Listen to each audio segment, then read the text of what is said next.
Welcome back to the Ageless Pet Podcast, where we help you achieve optimal health, reverse disease, and extend health span in your pets. This is your host, Dr. Gabby Varco. And Dr. Carmine Balsani.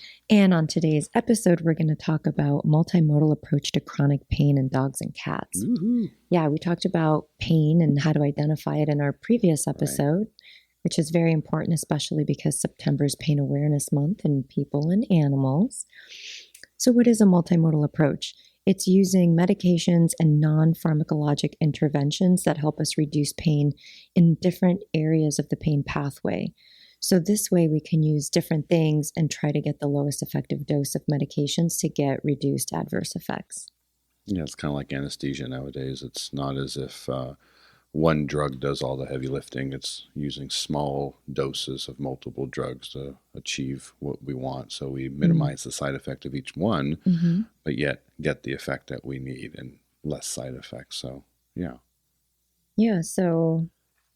And this is just a real big topic, of course. And Gabby and I were talking earlier today about how, I've been doing this for 28 years. And I don't think I know of a field in veterinary medicine that's changed as much as analgesia and anesthesia in the 28 years. Things have changed so much and so much for the better. So that's kind of an interesting thing.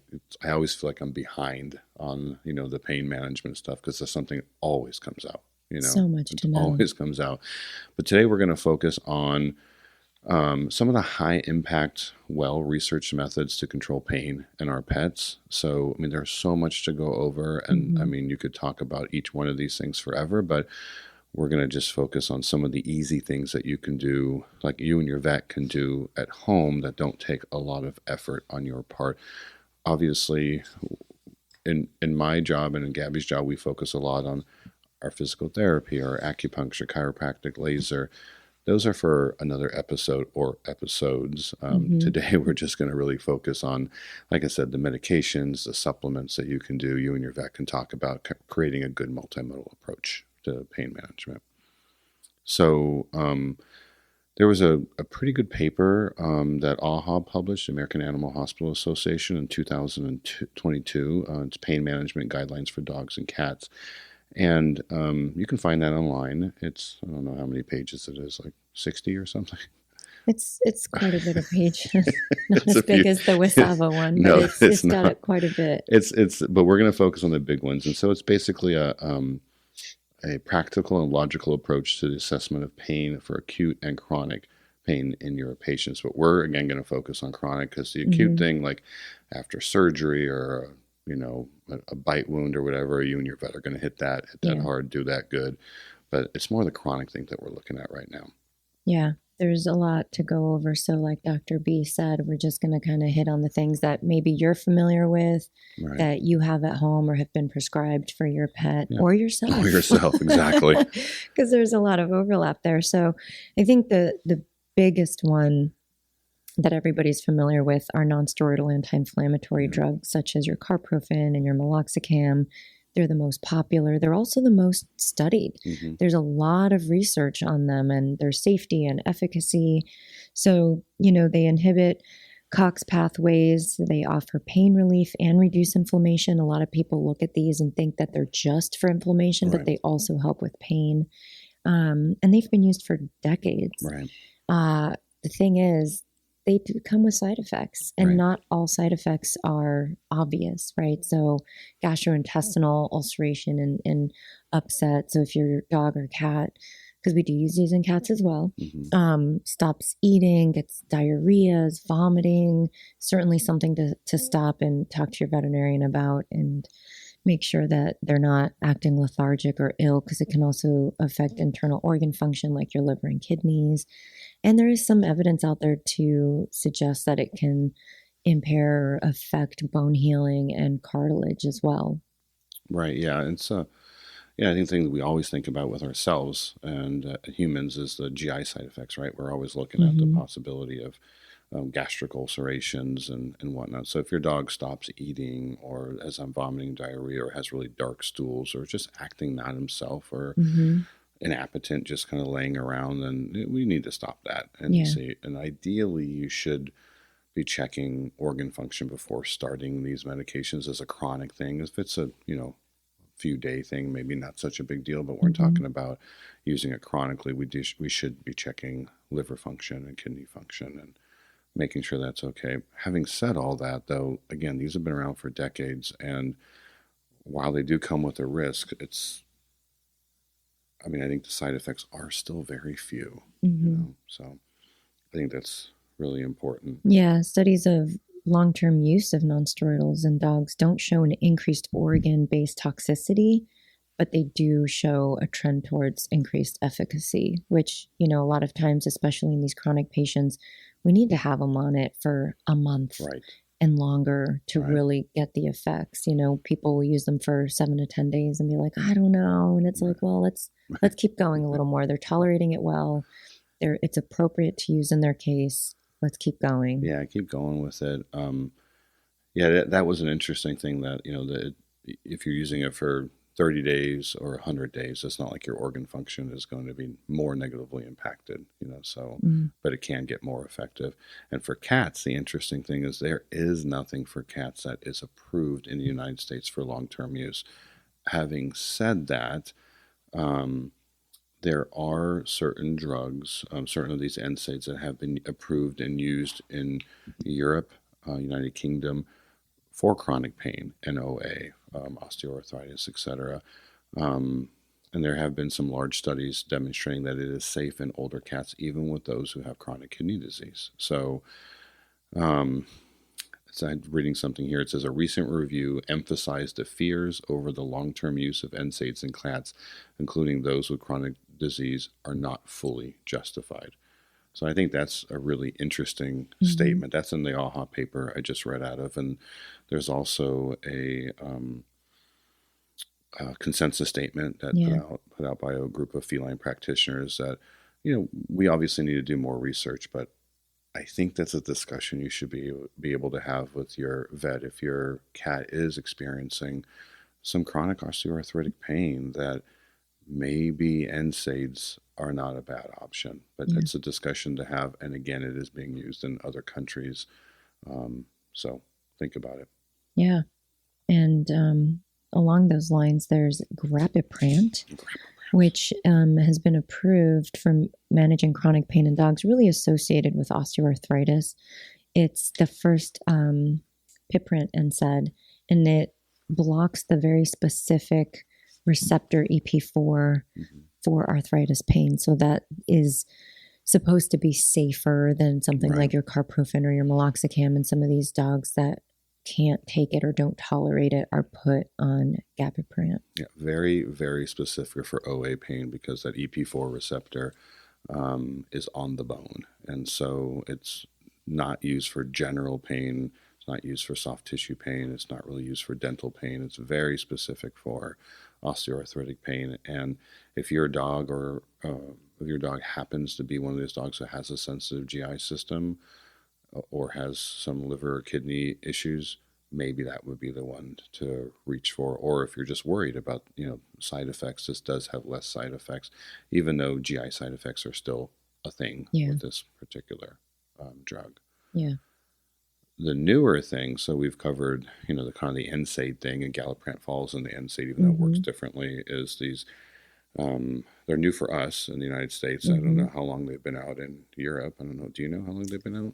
I can't remember, but they've been out for quite a few years Quite a and few they've years. been used for a while. Yeah, I want to say at least 3 to 5 years, but they're these anti-nerve growth factor products. So they're monoclonal antibodies to nerve growth factor, and these are kind of the hottest thing, the thing that's kind of getting a lot of veterinarians and really excited.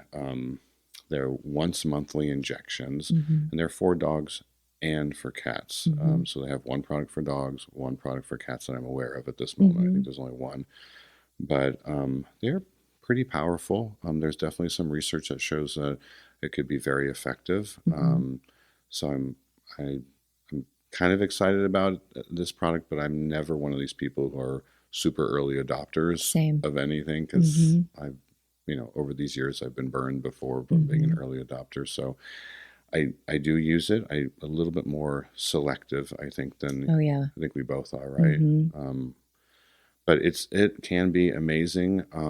There's been some, like I said, I've seen some videos, I've seen some studies that show that these products, these monoclonal antibodies to nerve growth factor, can be pretty powerful. So they work by binding um, a protein called nerve growth factor into joints, and also works by inhibiting pain in the brain too. So, like I said, there's two of them, but and we just have to be aware of our patient selection. Right. Yeah. Very, I think patient selections are really important. Right. And it doesn't mean that you stop all the other things you're Correct. doing. Right. So it's part of that multimodal treatment, but you're hopefully able to, reduce some of the medications you're using Right. or eliminate them if this is effective. I think that's what people are excited about, is the fact that, you know, you can eliminate NSAIDs Mm-hmm. and hopefully, but the patient selection is really important.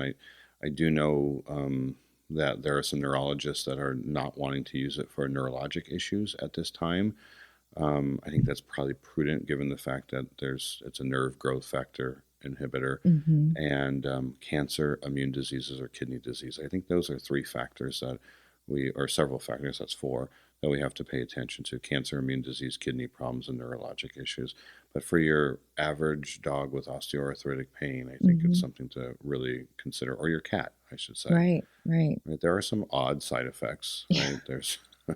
There's a urinary tract infection, skin infection, Mm-hmm. itching.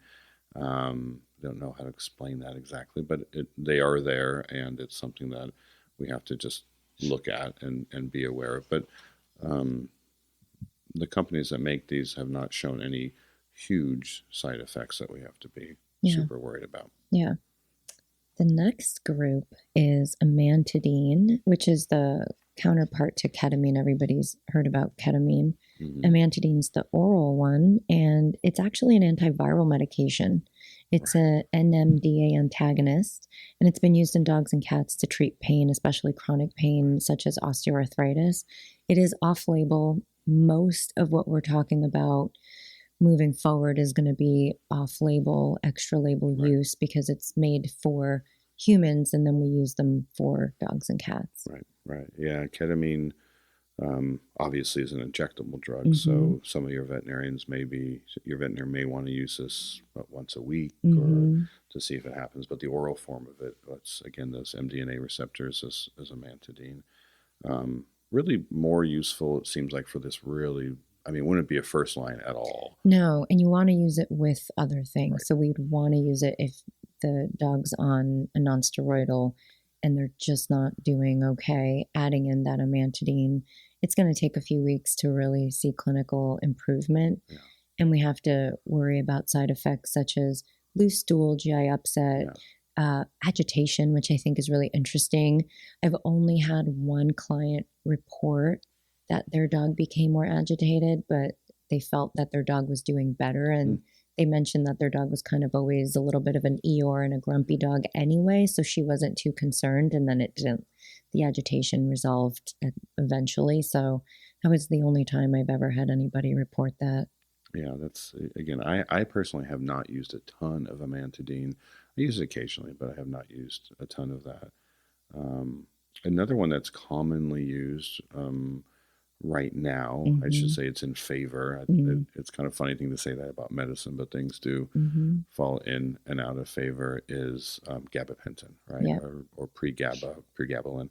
But gabapentin is known from our human use for back pain and called Neurontin. So I'm always surprised at how many people know, oh yeah, I have some of that at home. Anyways, though, but that drug is being used a lot for pain. It's also used for anxiety, and it's listed as an anti-seizure drug, although I don't think I've ever seen anyone use it for maybe one or two. Right, for seizures. Yeah, Yeah. and if you're doing it, that's when you're throwing the kitchen sink at these dogs, right? Right. But yeah, it is kind of interesting because gabapentin has this, I always say this, a pleasant side effect of sedation, and in the veterinary clinic setting, because you have their really nervous dog or cat.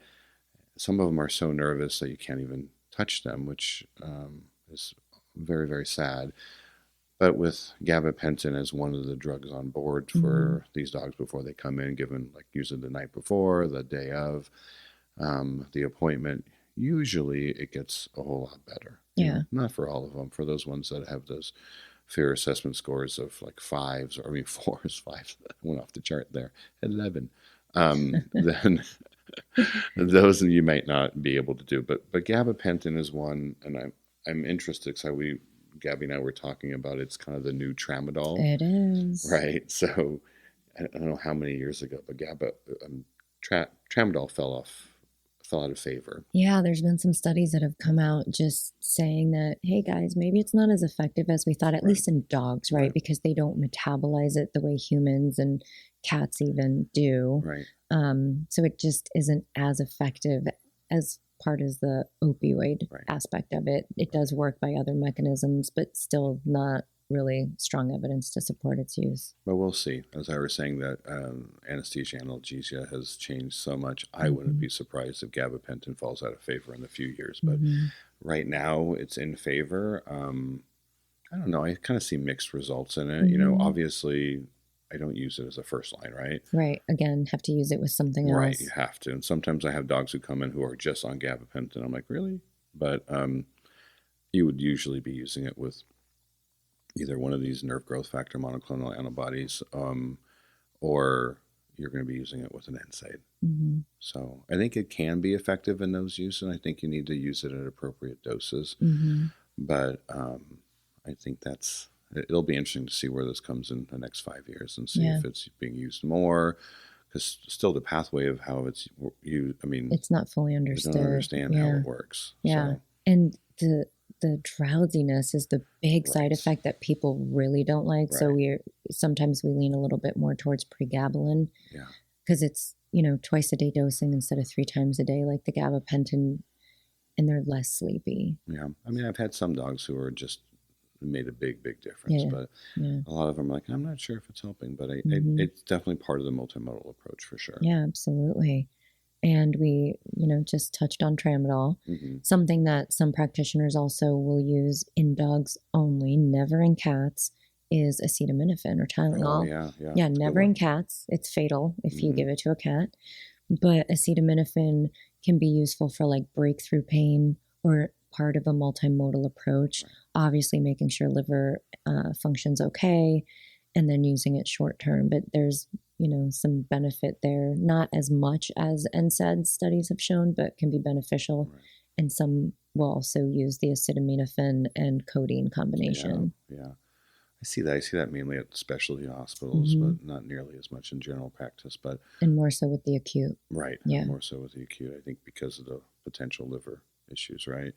And then, gosh, when I when I was young, it used to be a saying, never let a dog Mm-hmm. die without using steroids. And Mm-hmm. obviously, that's not a great mantra, but Mm-hmm. steroids, I would say, would be like if you have a dog that's really just in a lot of pain and nothing else seems to be working, steroids might be something to reach for. It's just so interesting now because it is, again, about case selection because Right.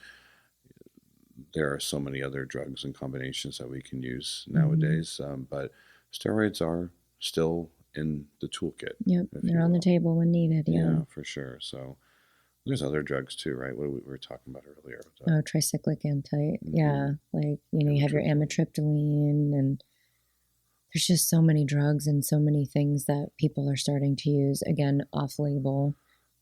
But Yeah, but that's the thing. It's like, so all these different things, a lot of them are off label, but used in combination appropriately, mm-hmm.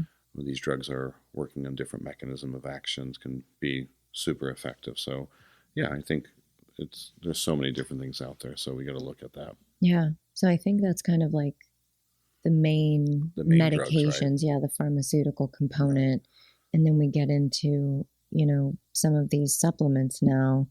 I think fish oil is a good one. It's got a lot of evidence behind it. Yeah, the AHA paper, the 2022 paper lists that as one of the top ones. I think Mm, that one has probably some of the most research behind it in humans and in animals, right? yeah, it has a lot of evidence to support its use, especially with Right. osteoarthritis pain. There was this 2016 paper. that looked at EPA and DHA, which are the components of omega 3 fatty acids, in osteoarthritis. And there were multiple goals in this study, but to determine the effects of EPA and DHA on the clinical signs of osteoarthritis in dogs. And this study had, 74 dogs completed the trial. And what they looked for were discomfort, lameness, and joint severity scores. And the study concluded that daily supplementation of a dog's diet with EPA and DHA shifts the blood fatty acid concentration correlating to relief of clinical signs associated with osteoarthritis in dogs. Yeah, to be clear, the DHA and the EPA are part of the fish oil. So there's just two components found that we measure. One of the things, go ahead, sorry. Oh, no, I was just going to say that's the anti-inflammatory component that goes into the cells, yeah. Yeah, one of the things I find on the labels of most of these fish oils is that they're not really dosing them for OA or osteoarthritic pain. They're really being dosed for skin health and I don't know, brain health, kidney health, all those kind of things. And so they're usually looking at dosing them at around 50 milligrams, maybe up to 75, but when we're per kilogram, 75 milligrams per kilogram. So if, but with osteoarthritic pain, we're looking at hitting it 75 to 100. I think most of us are using 100, maybe because the mouth is just easier, but 100 milligrams per kilogram, per day for osteoarthritic pain. And that research was a pretty powerful one. It, showed very, very efficacious use of fish oil for that. So I think it's really underutilized in our pets. Yeah. And, we usually start slow because it can upset the stomach. And more is not better because it can interfere with your blood clotting. So if, trying to stay within that range, some people will say, oh, I didn't see an improvement, so I doubled it. And it's like, well, if you actually were giving the therapeutic dose, a lot of this isn't immediate, right? So your nonsteroidals are going to be, you're going to see effects like right away. Supplements, it's going to take 4 or 6 weeks to really see the effects. That's what we talked about yesterday, or the last episode, I should say, that, if you really want something to get, an acute thing or something that's really bad, you want to use some of your pharmaceuticals right away as opposed to your supplements because they could take some time. The other thing to note is that the patients we're talking about as our typical pets are carnivores. And, things like flaxseed oil or borage oil or rosehip oil and stuff like that, ones that are high in the ALA oils, are not as effective. Yeah, because they're just not converted. Cats can't really convert it, and then dogs like 2 to 10% conversion. So they don't get that anti-inflammatory effect. Exactly. My bird patients or rabbit patients, I'll be looking at using those, flaxseed oil as a supplement to help with OA pain and a whole bunch of other things too. And fish oil, I think, really is, I don't know why that one in particular. I think I do know why, because of where it comes from. And the sourcing, just like all of our supplements, sourcing is so important, especially if you just think about these are fish oils. So what are problems with our fish? Heavy metal contamination, rancidity. So packaging and appropriate packaging, not clear bottles. And if you can smell it, or if a fish oil makes you burp, it's probably rancid. If you taste fish in it, then you're not supposed to be tasting fish in it. Yeah, so, refrigerate it after opening. And then just something, because you're mentioning this, I think it's really important to note that there's a lot of fish oil supplements out there, and people are like, oh, krill oil. Krill oil is great. And we try to avoid krill oil. Krill is really for whales. That's a food source for whales. And we're already overfishing, and I don't recommend, krill oil supplements. I was excited about that when I first, krill, that's great. And then you start thinking about wait, that's not so great. Yeah. Same. Yeah.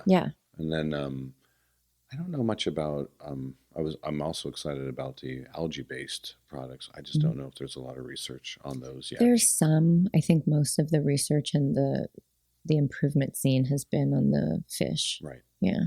So remember, we're talking about omega-3 fatty acids, and our foods, a lot of foods are high in omega-6s. So if there's a product that's emphasizing the importance of omega 3, 6, and 9. Um, it's probably not a good product because you have enough omega 6s, and omega 6s are found in meats and grains, etc., and they are pro inflammatory. Hmm. Now, omega 9s, those are olive oil and some of those other oils, so not necessarily bad, that's for Right. sure, but omega 6s are definitely pro inflammatory. So if you see a product that has that on there, maybe not. Yeah. And really avoiding the human supplements Right. because the dosing's different. And people like different things in their oils, like, oh, I want this flavoring or whatever. Dogs and cats don't Right. need any of that. So, really sticking to a veterinary formulation that's third party tested to make sure there's no contaminants and to make sure that what they say is on the label is actually on the label. Yeah, the cool thing I found out just, I don't know, maybe a year or two ago, it was that you can actually test. You can pull a little drop of blood from your dog and test Hmm. to see if where it is on its, well, you can test for its fatty acids Hmm. and, some other inflammatory pathways as well, right? Yeah, I think it's a great idea. Even if your dog is on fish oil, Right. like the IFATS test is good. It's a little bit of blood. We get a baseline because one, we know if your dog needs more omega Right. 3 and what the ratio between omega 3 and omega 6 is, just because, as you just mentioned, omega 6 is pro inflammatory. Right. Yeah, so that IFATS test checks. So you can either do an omega 3 test and see if your dog is on the healthy level, or you can also do an IFAT test, which compares omega 3s and omega 6s. And the omega Hmm. 6s are pro inflammatory, so it'll show you, am I in an anti inflammatory state or am I Hmm. still in a pro inflammatory Hmm. state? So, especially if we're looking at OA, I think that's a Yeah. really cool thing that just started instituting in our practice just recently. So, I'm really excited to do that even more. Yeah, that's going to be Yeah. really good. But fish oil is the bomb. Yeah, it's really one of the main things that we can use not only for osteoarthritis, but nervous system, skin, all of that it's really important. Yeah, for sure. I think our next one we're going to talk about are the PGAGs, right? Yeah. Is that it? The Hmm. polysulfonated amino. Oh my God. Polysulfated What glycosaminoglycans. just happened right there? It's okay. It's late in the day.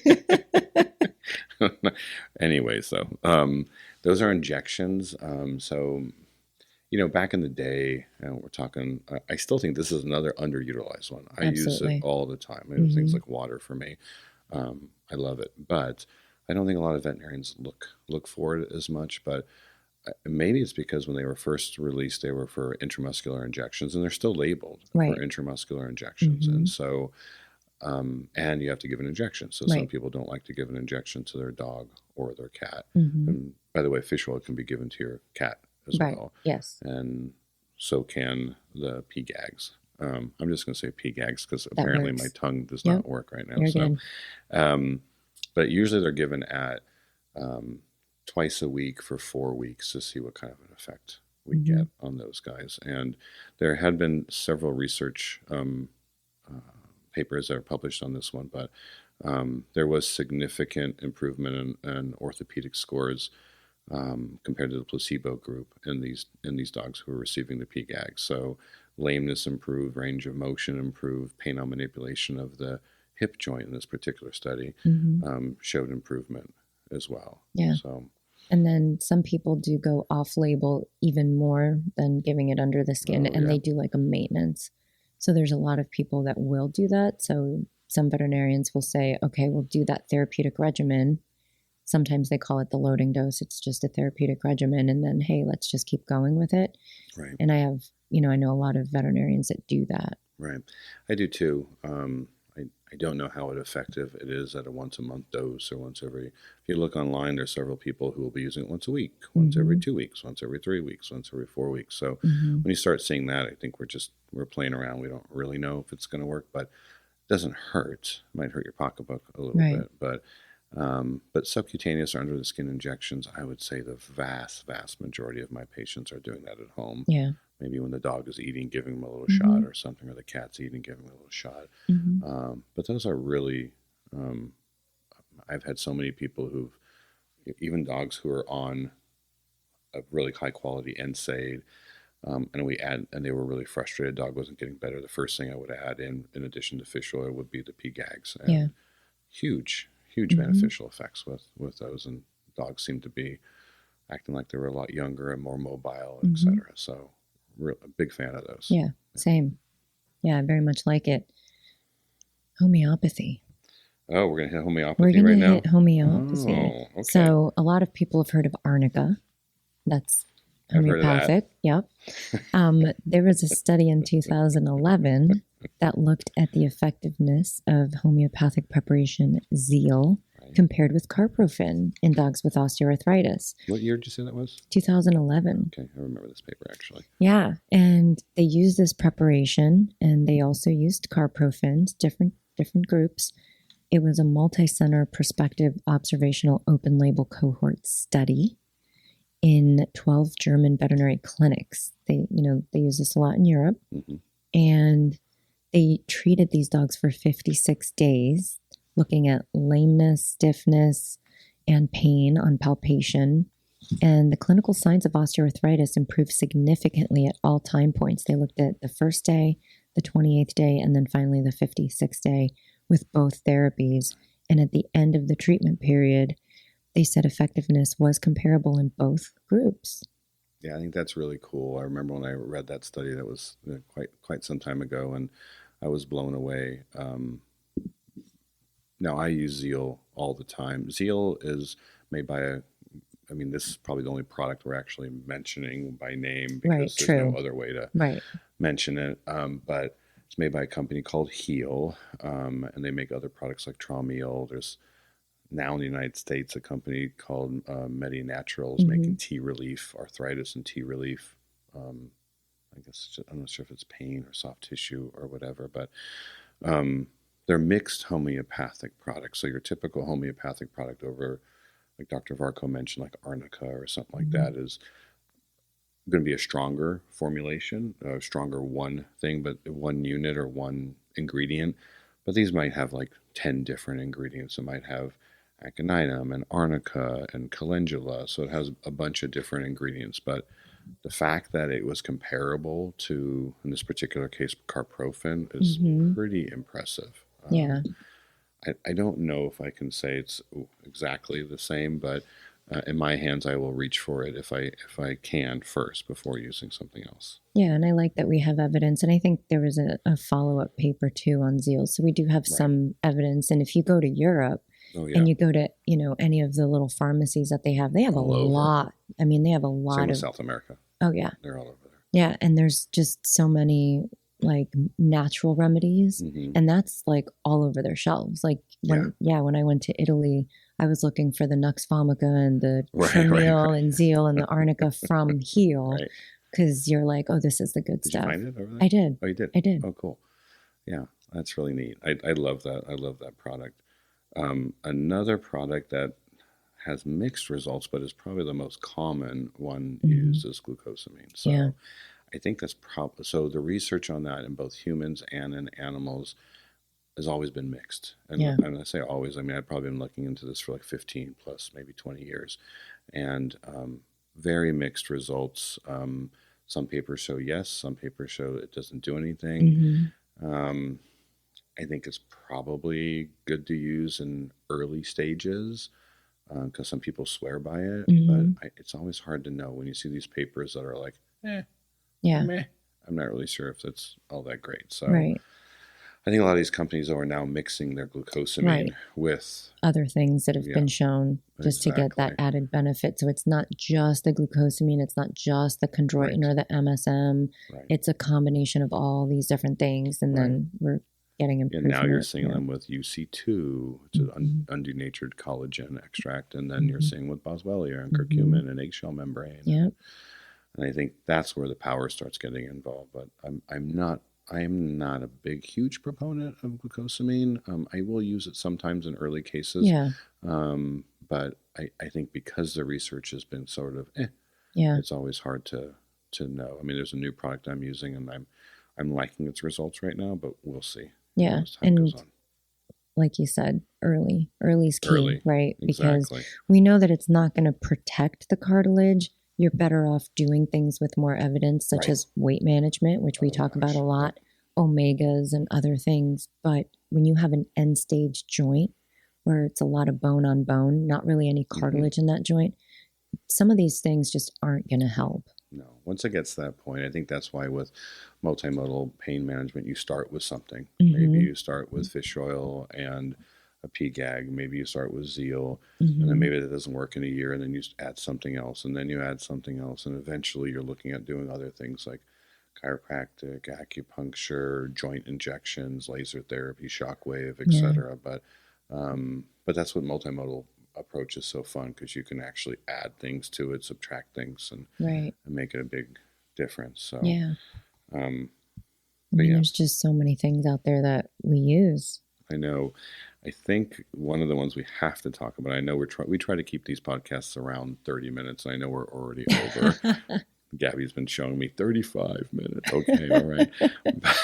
But I think CBD is the Yeah. hot buzz Yeah. thing right now, right? Absolutely. Yeah. And I don't know. Go ahead and give me your opinion there, We have Doc. to separate rumors from real science. There's a lot out there. Like we were talking about before, it's the Wild West. It Everybody is has the a Wild CBD West, man. supplement. And it's not just CBD. There's a lot of different components. That's Right. everybody looks for CBD, but there's CBG and there's all these other ones that are showing up more and more. And then THC and Right. contaminants, because hemp kind of cleans up the soil. And Right. if you're not testing Oh my the God, yeah. final It is a product, weed. yeah, if we're not testing that final product, Right. there could be so many things in there. Right. And so that's really important. Exactly. And with all these supplements, there's no regulation, right? Mm-hmm. And so, people will say full extract, this, that, and the other. You can request a guaranteed analysis Mm-hmm. from a separate company and see what they actually have in there. If they Mm-hmm. don't provide that for you, then you probably shouldn't get it. But Yeah, I mean, shit, you can buy this stuff in freaking gas stations I nowadays, know right? it's everywhere. Yeah, it's everywhere. I mean, So, I mean, how good is it? I don't right? know. Right.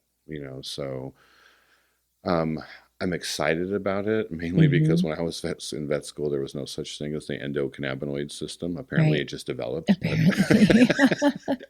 I, I knew nothing about that when it wasn't taught to me. Mm-hmm. But every vertebrate has an Mm-hmm. endocannabinoid system, which is effective for pain and et cetera, multiple other uses too. But so I'm excited. I think once these products, there's a few really good products out there, but separating what do they say, the wheat from the chaff or something Yeah. like that I've is never heard that. really. Yeah. Oh, anyways, so the good from the bad, the rumors from the fact is going to Mm-hmm. be something that's going to be interesting over the years to come. But I do think it has a lot of potential. Mm-hmm. It's just so many people are using it so willy nilly. I mean, I can Mm-hmm. tell you nightmare stories of what people have done with it, stuff with high THC Oh my levels, gosh. etc. So, but Yeah. CBD will not get your dog stoned. Yeah. Um, Marijuana will not kill your dog. THC, yeah, yeah, that could kill that's, your dog. yeah. But it would have to be a high level, but it could do it. Mm-hmm. But CBD won't get your dog stoned. Although I have a lot of people who report some sedation with it, and Mm-hmm. I think that's one of these things because in human products they may have a CBD, CBG, CBN that Mm-hmm. may be good for sleep, etc. So, but anyway, so that's another thing to look forward to. Yeah. I know we're running out of time. Do We are. you just want We, to hit turmeric just a little bit, or yeah. I mean, there is some evidence to support the use of turmeric and curcumin. There are studies and meta-analyses that have come out in humans with osteoarthritis, and there is some evidence to support its use. And it's used for so many different no? things, So many things, cancer and right? GI, but Hmm. chronic pain. So it's anti-inflammatory and um, fairly well Right. tolerated. I think they can have some GI effects to it too, but I mean, it is used. I mean, I use it all the time for my cancer patients, and Mm-hmm. there was a recent human study that I read about its use for. Oh my God, I don't know if it was acid reflux or Oh, interesting. man, I'm forgetting, but it was something with the GI system and how it's definitely beneficial for the bacteria in there and Mm-hmm. digestion, etc. So, but turmeric is, I mean, obviously curcumin's the extract of turmeric, but turmeric's been used in Indian cooking Mm-hmm. and forever, and there's a lot of reasons for it. So it's a Yeah. great product. Yeah. again, just like with every product, there's home remedies that you can use. There's extracts, so you do Mm-hmm. have to look at the milligram strength, Mm-hmm. etc. So, And combinations, because it's not right. absorbed very well in the body. So you have to mix it. And a lot of people will do a golden paste with Right. coconut oil and pepper. The Black thing is, pepper, yeah. you would need so much of Right. that for it to be effective that you're better off just getting a supplement that Yeah. was created for dogs or I cats. still see people doing it all the time. And So do I. I don't know why. I'm just like, hey, you could just buy that, I know. And But- it'll work. It'll work. It'll exactly. work. But anyways, so I think those are big ones, but there's so many other ones. You want to just rattle off some other supplements you can think of? Yep. Chinese herbs, Chinese Eastern herbs, herbs. Western herbs. There's DLPA, there's PEA, Green-lip agmatine, mussels. green lip mussel. I mean, there's just a plethora of things. We just can't hit on all of them No. today, but we'll have more episodes talking about supplementation So and many of them. nutraceuticals. And of course, in my world, I live and die in the Chinese medicine realm, so we're not even touching that. Oh gosh, at all. yeah. There's so much stuff in there, and then the Western herbal world too. But I mean, these multimodal approaches, which are so powerful. I mean, a case may look like when it first comes in, it may look like here's some zeal, here's some fish oil, here's some PGAGs. Let's see what happens. Reevaluate in 30 days. Let's see what's going on. Man, it's doing great, wonderful. Then we might just stay on that for 6 months, reevaluate in 6 months, maybe 3 months, depending on where this case is. As time goes on, we may add in an NSAID, right? Yeah. We may add in gabapentin. We may add in some, curcumin. We may add in some other stuff, but Yeah. that's what's so exciting about it, because I felt like back in the day when we were, oh my God, it feels like the dark ages where we just really had steroids and anti-inflammatories. Yeah. And anyone like me who was using fish oil was a wackadoodle. Mm-hmm. But now there's research behind this stuff. Yeah. So, I mean, not to mention curcumin, oh my God. I know. And the using thing, turmeric, what? I know. And the thing is that is really important to point out is that you put your dog on fish oil because they have chronic condition. You don't just use it for 6 months or a year. Right. Like they just have to stay on it. Right. Yeah. Yeah, they have to stay on it. And the thing with, the CBD, there's research on CBD too. So absolutely. the fact that, and I think that's another thing too, is that we're using it at such little doses. I mean, I think the doses I've seen have been 2 milligrams per kilogram, and some are even suggesting 4 milligrams per kilogram dose for the dog. And if you look at your bottle of whatever hemp oil you have on the shelf, I mean, some of these things, when I look at them, you have to give like a half a bottle as a dose. Yeah. And it's expensive. So I think that's where you have to use good quality supplementation Absolutely. and pay attention to these things. But it is an exciting world with all these fun new supplements and drug combinations and watching dogs get better. And like we said, we didn't even talk about what is the thrust for what Gabby and I do all day, There's so much, even a lot more things that you can do at home. We just don't have time to cover it all today, but those are for another episode. Yeah. So keep following us and we'll keep giving you good information. Yeah. Thanks for listening. All right. Thanks, guys. Bye-bye.